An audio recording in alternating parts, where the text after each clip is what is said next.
Sounds good. All right. Hey, everyone. It's Shauna here, and I am with Peter Reitano. Is that how you say your last name? That's it, Right. Reitano. Okay, great. I just wanted to make sure I had that clear for everyone. And Peter is the CEO of Abacus Agency in Toronto, and he is doing amazing things in Facebook advertising and sort of thing. So I'll let Peter kind of give a little bit further introduction to himself, and then we're going to ask him some amazing questions, and hopefully get some good value. Cool. Do you have anything on that? Yeah, so I've been in digital marketing for 10 years. I had another agency before Abacus, which we sold, and I set up Abacus with my new co-founder 2 years ago. And the central thing with Abacus is my last agency was full service, trying to do everything for everybody. And with Abacus, we wanted to go super niche and specialized. We wanted to work on a platform that was growing in importance, had massive potential. Obviously, Facebook's one of the most important ad tech platforms out there. So we're a Facebook-only ad agency / ad tech company. Awesome. That's amazing. Well, I think niche is the way to go these days.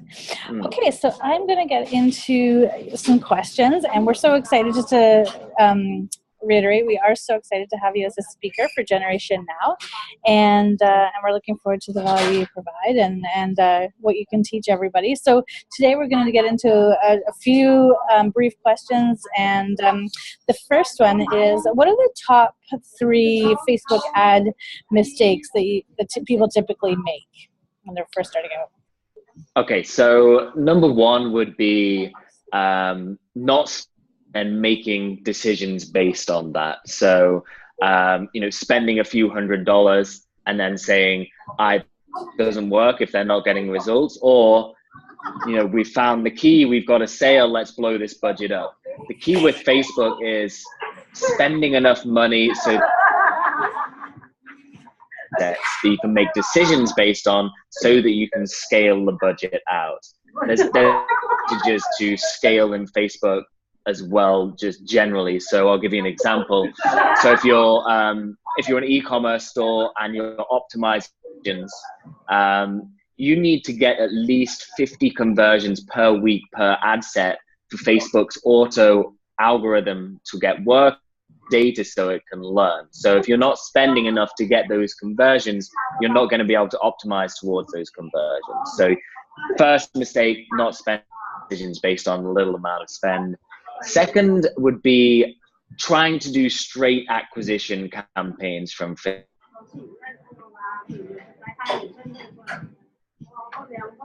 Buy my stuff, buy my stuff, buy my stuff. But really you need to do full funnel campaigns on advertising. So an example of this would be what we call like a waterfall method. So at the top of the funnel, you run a kind of interesting storytelling piece, a device ad, that's maybe video, short video, 30 seconds long or something like that.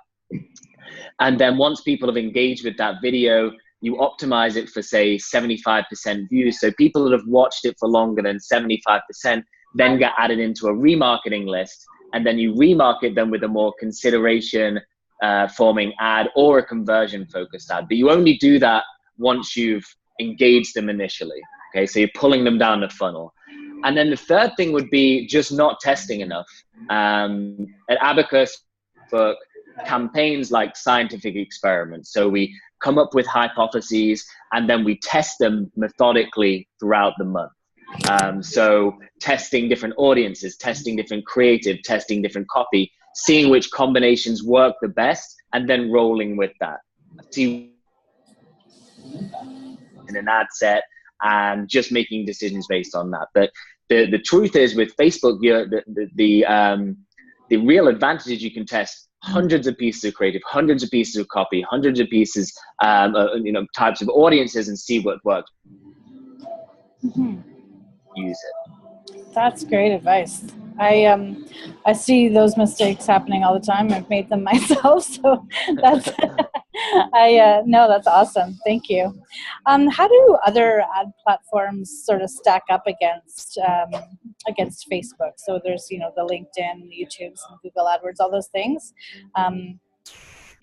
how does, I know Facebook's obviously like a huge website, and it's huge. So I mean, with a massive reach, so obviously it has. Yeah. But I'm sure the other ones are interesting as well. So. Total garbage. They're total garbage. For No, real? I'm biased. So I would say though, there's lots of different ad tech platforms out there. There's obviously social networks that have their own. Pinterest has their platform. Snapchat has their platform. Twitter's got their platform. YouTube's got their platform within Google. The ad tech market is convoluted. There's a load of platforms. The value and supply chain is all over the place. My prediction coming into the next 2 years is that we're going to see a massive consolidation. Generally in industries, there's this rule of 3. So you start off with loads of different, and then you end up with kind of 3 power players. And I think those are going to be Facebook, Google, and then Amazon, Verizon. And then obviously you've got these kind of niche platforms that are doing some stuff as well. But I think that the most important platforms to think about are Facebook and Google, and then Amazon. Facebook has all of the power within the demand generation. So you can identify audiences, go after them, convince them to buy your product. All the power with the intent harvesting, so lead generation. So people who have existing intent, you can capture them. I think about a lot. LinkedIn, there's some advantages there if you're wanting to target people based on job type and that kind of stuff. There's some B2B advantages. I think YouTube, honestly, I can't stand YouTube ads. 90% of people that I talk to can't stand YouTube advertising. Maybe some of the side stuff, but if you're still using pre-roll in 2007, in my mind, it's the most annoying type of ad format. And advertisers, they still do it. There's a stat that 50% of Canadians are on a second screen when they're watching TV. So when the ads come on, they're flicking to a second screen. And you better believe they're doing that with, like, nobody's sitting there and being like, okay, so I'm just gonna, before this video that I want to watch, I'm just gonna sit in and take in this 30-second pre-roll. They're switching off, they're turning the volume down, they're looking at something else. So I think moving away from those interruptive forms of advertising is kind of where you need to be thinking, and then leveraging the actually got the value. Procter and Gamble did they slashed a load of their ad budgets last year, early this year. They slashed it by like 140 million. A large part of that was YouTube, and they noticed no noticeable kind of thinking about the effective platforms, testing the platforms, but really, the key ones are Facebook and Google, and then a few others. Yeah, I know we do that. We use YouTube as more of a value add. We don't add any advertising, or we don't monetize any of our videos, only because they're, for us, just a way to like really draw people in and get them interested and provide some value. And I think that's what we use it for. And then obviously we do a lot of the Facebook advertising. That seems to work. That has always worked the best for us. So yeah, I think the odd campaign I've used for YouTube, and it's worked really well, but it has to be so in stream and so valuable to be worth the interruption. So I've done album launches on YouTube where there's a 30-second roll of the singer and their video or whatever in front of a video that's kind of similar to that anyway. So it has to be so targeted and so value based on YouTube. Awesome. What I know this kind of ties back into question 1, but what are a couple of things, maybe three items that you see people could do right away to fix their Facebook advertising just on their own? Okay, so a big one is creating video.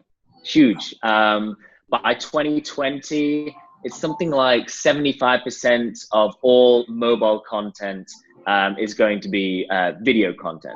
So people like consuming video content. You can get the most amount of information as quickly as possible through video content. So creating video ads or some kind of motion graphic ads. So at Abacus, we have a creative department that just does motion graphics.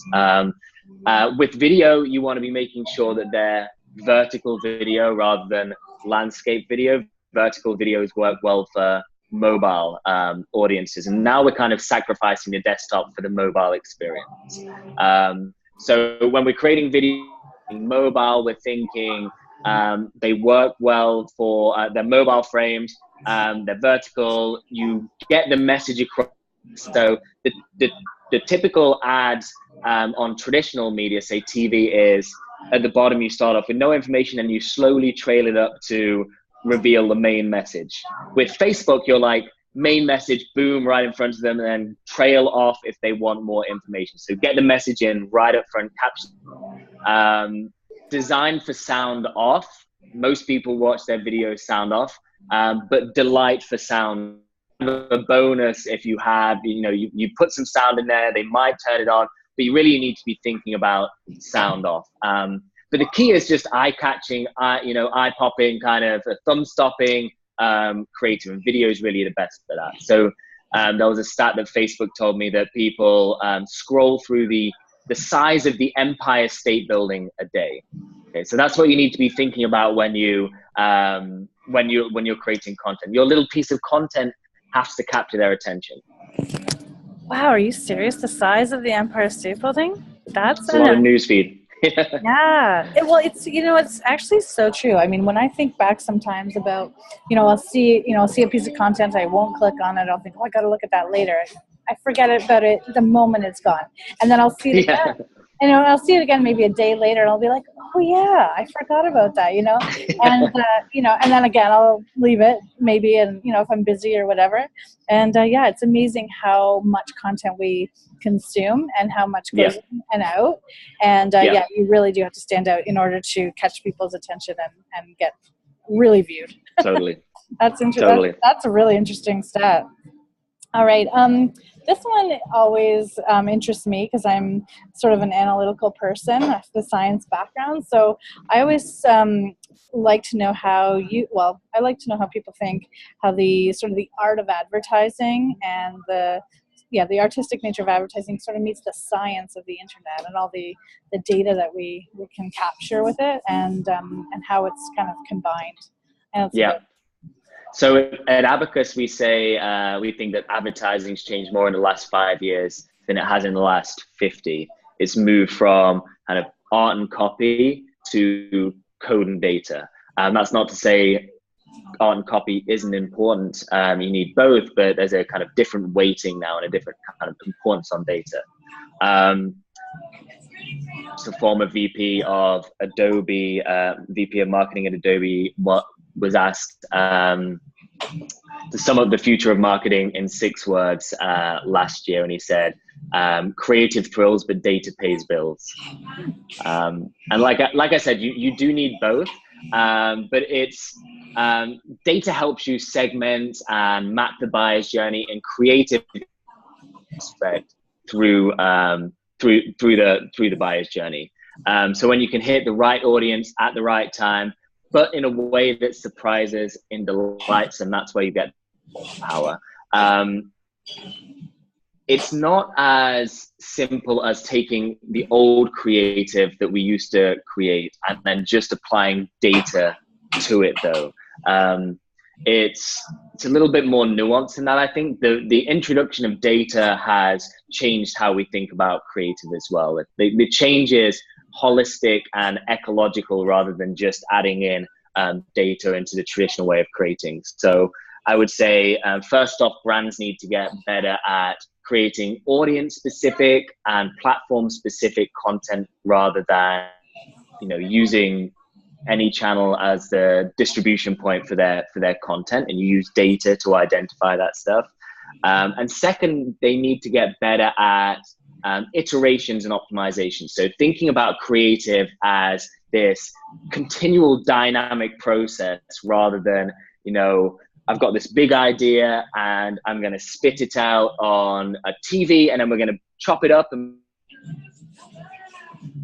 put it over here, but it's all the same creative. You need to be creating platform specific creative, but you also need to be using iterative kind of processes. So at Abacus, we say, yeah, make a plan and don't stick to it with our creative. We build it out and then change things quickly on the fly. And we're writing this article at the moment called it kind of maybe ruffles the feather of the creative directors a little bit, but in traditional advertising, you would have to the creative director and they would pitch their ideas, and the creative director would say, this is the idea we're going to roll with, and he would pick it based on his kind of preference and what he thinks would work, and then they would build out the creative campaign and distribute it across the platform. But now we try and come up with loads of different ideas, and then we put it out on the networks, and we let the audience decide what works and what doesn't work. And then you can feed that with business intelligence back up to the creative director, and then you can build, TV spots and all of that stuff. Once you know what actually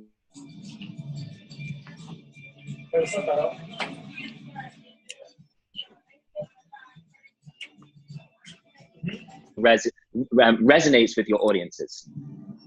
That is amazing. Like, such good advice. Oh my gosh. I mean, I totally agree with you. I think the advertising, it's not my field, but I see how it's changed so dramatically, especially with the use of Facebook advertising and the way, and I totally agree the way you're kind of, we do it ourselves. We're constantly changing our creative around and coming up with new ideas, because, when I look back at some, at the start of our processes, sometimes it's so different, how we end up actually executing on it, because you have to listen to your audience. And that's the great thing about social media, is you can really hear almost in real time what they're saying and what they're thinking and how they're responding to it. So that's awesome. That's really cool. Yeah.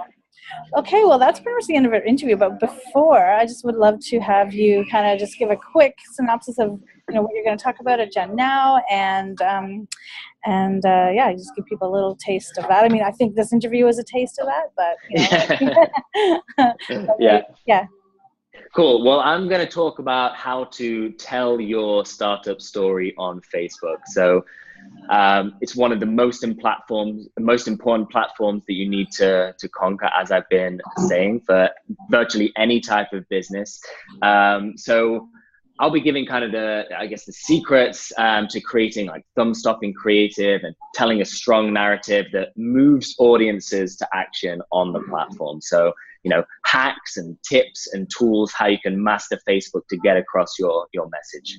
That's awesome. I think that'll be so valuable for everyone. So we're really looking forward to having you at Generation Now. And just for everyone, as a reminder, you can go to generationnowmovement.com to get tickets, and you'll be able to come and hear Peter and everyone else. And thank you so much, Peter, for taking time today to no problem. And to get interviewed. And we'll be talking soon, and looking forward to seeing you in February. Yep, looking forward to it. Thank you. Thanks, Peter. Bye-bye. Bye-bye.